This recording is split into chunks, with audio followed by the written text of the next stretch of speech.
most businesses know that they have a duty to investigate allegations of harassment, discrimination, or retaliation. And they're often quick to jump in and assess the situation. And reacting quickly is really important, but you also have to make sure that you've taken the right steps in terms of planning before you do so.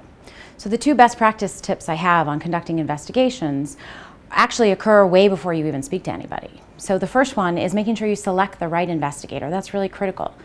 You want someone who's both perceived and is objective, someone who can be unbiased and independent in terms of looking into the issues. You need an investigator who's an excellent note taker and an excellent communicator, both from a verbal perspective and a written perspective.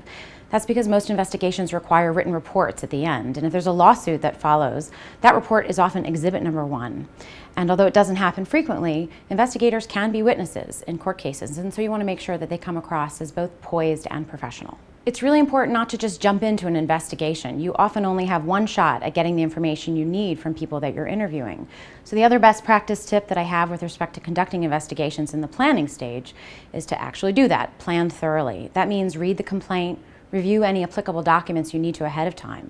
That way, if you're in the interview and something comes up that's regarding a performance review, for example, you've already looked at it. You already have information about the relevant company policies and procedures. I always recommend drafting a preamble. This is a written statement that you're going to either read or speak to with everybody that you interview during the course of a workplace investigation. It explains the process to them. It's important to talk to them about expectations around confidentiality, if that's appropriate.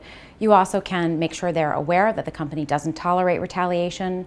That involves sometimes providing examples of what you mean by retaliatory behavior so that they understand. And I also think it's important to give them contact information so that if anything happens to them after they meet with you, they have somebody to call, whether it's the investigator or somebody else at the company, and so that if they think of anything else they need to share with you afterwards, they have a way of reaching out.